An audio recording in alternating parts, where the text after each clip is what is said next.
A short note on post-independence language policy. Post independence language policy short note लिखना. देखिए question number 1 is compulsory. ये compulsory question रहेगा. इसमें 4-5 ठो रहेगा. चॉइस है 2 करना आपको. Then you have to answer any 4 question.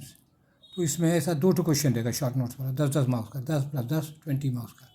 ये 10 नंबर का क्वेश्चन है. ठीक है. क्या है? Post independence language policy. India की लैंग्वेज पॉलिसी है इंडिपेंडेंस के बाद का. Gandhi wanted to drive away the British and their language from India. तो गांधी जी तो चाहते थे अंग्रेज को भगाओ, साथ साथ अंग्रेजियों को भगा दो.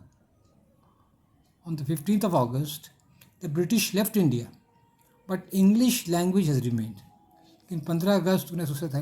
अंग्रेज तो चला गया, अंग्रेजी रह गया. तो गांधी जी का वो जो चाहते थे वो नहीं, वो उनकी बात पूरी नहीं हुई, भले नहीं हुई पूरी.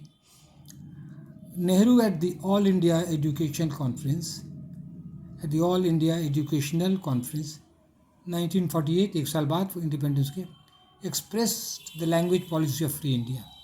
ये लैंग्वेज पॉलिसी को प्रकट करते हैं. क्या he said that, क्या बोले? the existing system would remain with slight modifications. जो चल रहा है वही चलते रहेगा, हल्का मॉडिफिकेशन होगा. ये पॉलिटिशियन है, दोबारा दोनों को खुश करते रहे. अब देखिए क्या क्या हुआ. The Constitution of India, Article 343, has made Hindi, अब पेज 2 में हमारे हैं, Hindi in Devanagari script the official language of India. तो इंडिया का ऑफिशियल लैंग्वेज क्या है? हिंदी देवनागरी स्क्रिप्ट में, लिखावट में. English is the associate national official language. ये क्या है? एसोसिएट ऑफिशियल लैंग्वेज है हेल्पिंग के लिए, क्योंकि बहुतों को हिंदी नहीं धसा, वो लोग विद्रोह क्रांति ये सब करने लगे, तो उनको खुद शांत रखने के लिए अंग्रेजी को भी रख दिया गया है. English is the associate helping national official language. पूरे देश का ये है, क्या कहते हैं, ऑफिशियल लैंग्वेज है, हेल्पिंग. अच्छा देखिए, English had to be retained. देखिए इंग्लिश को रखना पड़ा एज ए लाइब्रेरी लैंग्वेज. देखिए लाइब्रेरी लैंग्वेज क्या होता है?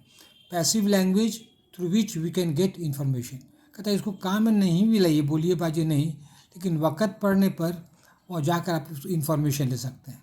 ठीक है, लाइब्रेरी लैंग्वेज. फिर लैंग्वेज इंग्लिश क्या है? As a link language. मान लीजिए कोई बिहारी है, मद्रास चला गया, तो क्या करेगा, कैसे बात करेगा? तो लिंक लैंग्वेज, उसको कहते हैं लिंक लैंग्वेज. तो उसमें अंग्रेजी में बात कर सकता है. ठीक है, फॉर हायर एजुकेशन, उच्च शिक्षा के लिए, क्योंकि हिंदी में भी उतना भी सामर्थ्य नहीं है. अब धीरे धीरे हो सकता है, लेकिन अभी नहीं है. तो हायर एजुकेशन अभी इंग्लिश में ही काम आता है. After independence there were many controversies and commissions. Independence के बाद बहुत आपस में मतभेद हुआ भाषा लेकर, बहुत सारा कमीशन भी बैठा. अब देखिए ये इंपॉर्टेंट कमीशन है. There was the university education commission, ये 1948-49. Doctor Radha Krishnan was the chairman, ये चेयरमैन थे. ये भी पॉलिटिशियन आदमी है.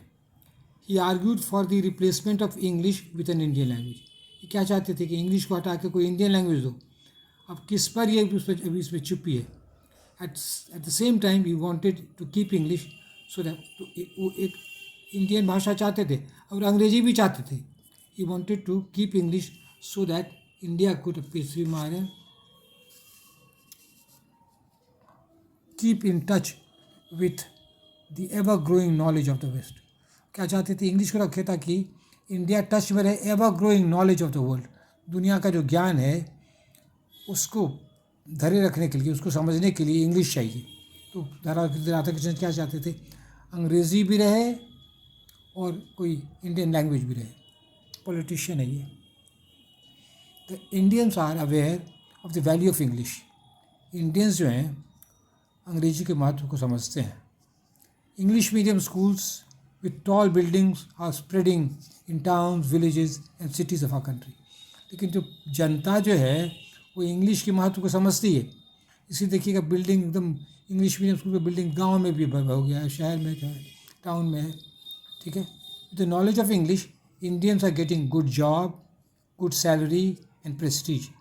तो इंग्लिश पढ़ के अच्छी नौकरी मिलती है, वेतन बढ़िया मिलता है और प्रतिष्ठा भी मिलता है, गौरव भी मिलता है. अब देखिए टू कंक्लूड, अब कंक्लूजन देने के छोटा आंसर होगा ना. To conclude, after independence India has a liberal language policy. उदार लैंग्वेज पॉलिसी है। अब देखिए कि ये जोड़ सकते हैं। According to peoples linguistic survey of India, she has 780 languages, इतना भाषाएं हैं, इसको दे सकते हैं। ठीक है, हो गया। शी बने इंडिया रिकॉग्नाइजेज मल्टीपल लैंग्वेजेस, मान्यता देती है बहुत भाषाओं को, एंड प्रमोट्स लैंग्वेज डाइवर्सिटी, और भिन्न भिन्न भाषाओं को उसको भी सबको प्राइज़ देती है। एसएमएस का अलग प्राइज़, बंगाली का अलग प्राइज़, सब भाषा में प्राइज़ देती है, सबको इनकरेज करते रहती है। इंडिया का नेशनल पॉलिसी अच्छा है, लिबरल है, उदार है। शी रिकॉग्नाइजेज मल्टीपल लैंग्वेजेस, मान्यता देती है, एंड प्रमोट्स लैंग्वेज डाइवर्सिटी, भिन्न भिन्न भाषाओं को क्या कहते हैं, प्रमोट करती है, प्राइज़ देते रहती है, इनाम देता है अलग अलग राइटर्स को। ठीक है, Hindi is her official language, लेकिन असल बात क्या है, ऑफिशियल लैंग्वेज हिंदी है, and English is the associate official language. That's all, thank you. देखिए उतना है 234 वर्ड्स में है, आपको 250 में लिखना है, थोड़ा बेस कम बेस होगा। That's all, thank you.